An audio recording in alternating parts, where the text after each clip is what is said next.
दोस्तों, एक बार गौतम बुद्ध अपने भिक्षुओं के साथ एक वृक्ष के नीचे बैठ विश्राम कर रहे थे। उस वृक्ष की छांव में बुद्ध अपने भिक्षुओं की जिज्ञासा दूर कर रहे थे।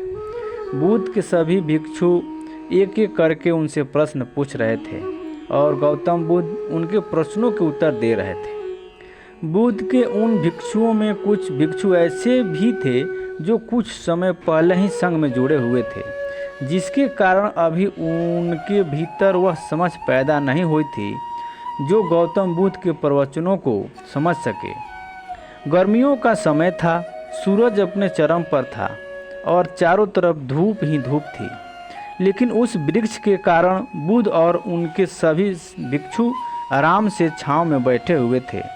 इतने में ही गौतम बुद्ध के एक भिक्षु की नज़र एक बूढ़े व्यक्ति पर पड़ती है जो उस वृक्ष के पास से ही गुजर रहा था।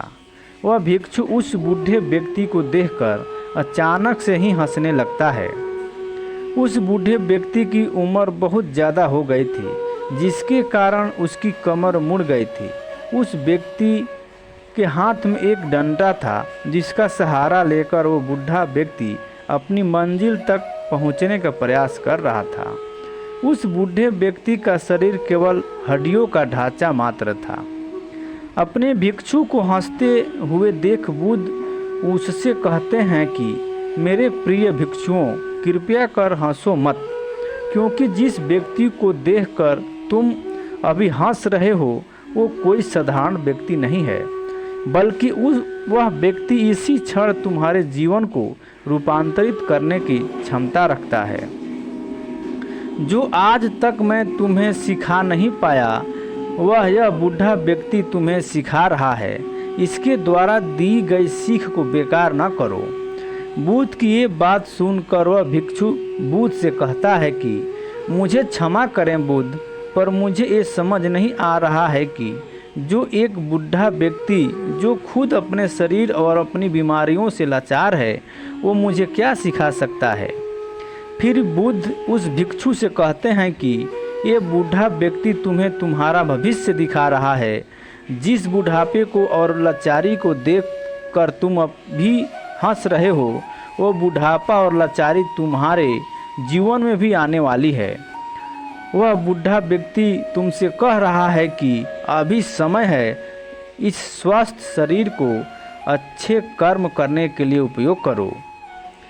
अगर तुम्हारा ये स्वस्थ शरीर तुम्हारे हाथ से निकल गया तो फिर वे वापस नहीं आएगा, और अभी तुम्हारा ये शरीर सही से काम कर रहा है, जैसे कि तुम्हारे हाथ, पैर, आँख, कान और ये सभी चीज़ें सही से काम कर रही है। क्या यह छोटी बात है? और क्या तुम इसे मामूली सी बात समझ रहे हो? यह घटना कोई साधारण घटना नहीं थी जो अभी तुम्हारे साथ घटी, और एक घटना तुम्हारे जीवन को बदलने की क्षमता रखती है।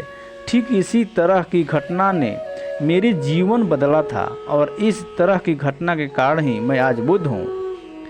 फिर वह भिक्षु बुद्ध से कहता है कि क्षमा करें बुद्ध, पर मेरे मन में यह विचार ही नहीं आया कि मैं उस बूढ़े व्यक्ति से कुछ सीख सकता हूँ।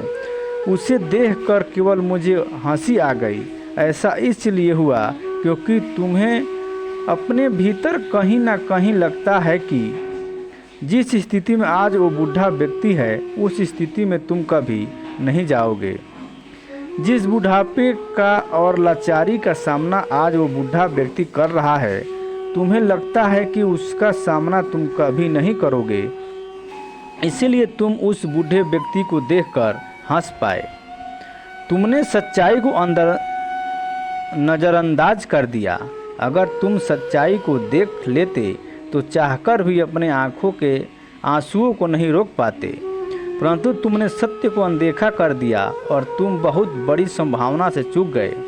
बुद्ध की ये बात सुन वो भिक्षु बुद्ध से क्षमा मांगता है और ये निश्चय करता है कि वह अपने स्वास्थ्य का उपयोग अपने अहंकार को बढ़ाने में नहीं, बल्कि परम सत्य को पाने में करेगा।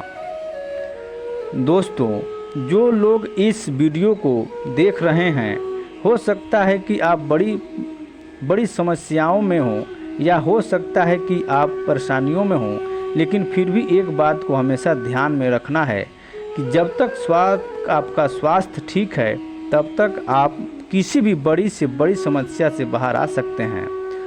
दोस्तों, इसलिए बुद्ध ने कहा है कि हमारा स्वास्थ्य हमारा सबसे बड़ा उपहार है जो हमें इस सृष्टि से मिला हुआ है, इसलिए इसका उपयोग सही से करें।